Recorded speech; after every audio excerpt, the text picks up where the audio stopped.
Now, you might have noticed that there's been a run on eggs this morning because after last night's pivotal debate, many Republicans have woken up to find their faces are awash with the zygote of failure. And no more so than over on Fox and Friends, where Donald Trump phoned in for his post-debate lumberjack special, which, as you'll see, features 3 heaping helpings of flapjaw, drizzled and bitter, with a side of orange tang that tastes like it's been left out in the sun. But don't worry, like all of Trump's buffets of rage and recrimination, today's special is all you can eat. And man, did Trump heap it on over at Fox and Friends this morning.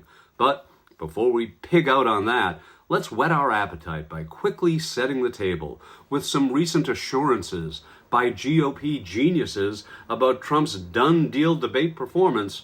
And we're going to need an extra plate and maybe a fork and a spoon, because these folks, well, they have some words that they're going to want to eat. I think what you saw out of Donald Trump in Atlanta 2 months ago is what you're going to see tonight. He's going to be calm. He's going to walk in. He's going to set up the contrast between his successes and the failures of Kamala Harris and Joe Biden. And then he's going to let the people decide for themselves. And Trump is well prepared for the debate tomorrow night. That is right. He doesn't need traditional debate prep. He's proven to be one of the most effective debaters in modern political history. Well, it's very clear that Kamala Harris is headed into this debate in a defensive position. I don't know, Sunshine. She didn't look all that defensive to me. And as we're all about to see, Donald Trump had plenty to say with his friends and friends of friends and over there at Fox and Friends about last night's ABC pig pile, so to speak. You know, that 3-on-1 rig deal that he talks about. And he's also going to talk about the future of a second debate and so much more. So let's dig into it now. But keep this in mind. You know, when you're dropping in the polls and getting schooled by a woman whose name you can't or refuse to pronounce, well, that unforeseen detour ahead of your autocratic juggernaut taking a hard right from the White House to the Big House, that means probably it's time to dial your emotional support group and cry over spilled milk. Hey, let's get a round of spilled milk for everyone. Now, I didn't mind because, frankly, I was pretty sure that's what they would do. CNN was much more honorable. The debate we had with Biden was a much more honorably run debate, but this was incredible. I mean, everything, so many things I said were debunked, totally debunked, like Charlottesville.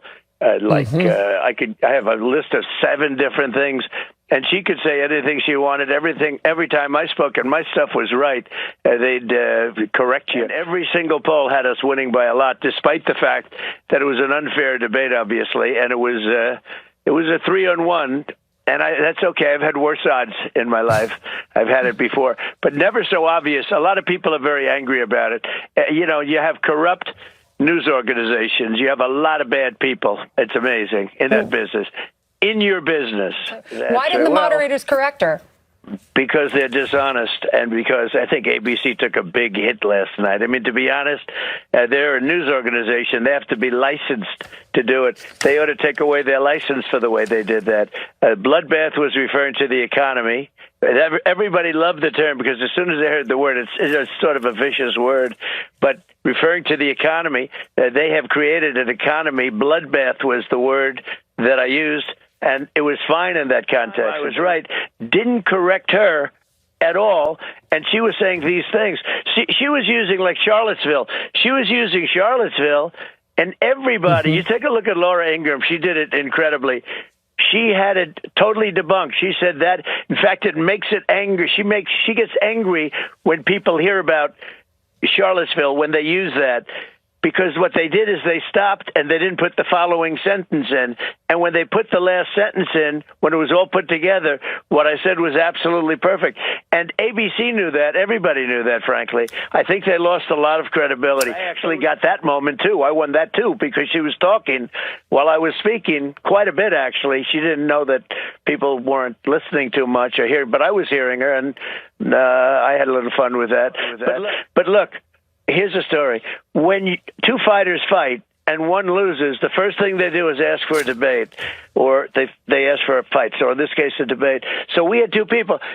They lost very badly. The first thing they did is ask for a debate, because that's when a fighter loses, he says, I want a rematch. I want a rematch. They always, the losing person, the fighter, the debater, they always ask for a rematch. I won the debate according to C-SPAN by a lot. According to every single, I think we had 14 polls that we sent to you. Everyone had me winning the debate. So, Mr. when you President, win the debate, I don't Mr. know President, that I want to do another debate. Right. So you do. Right at the end, as I was interrupting. So you don't know if you want to do another debate. It sounds like you're a no.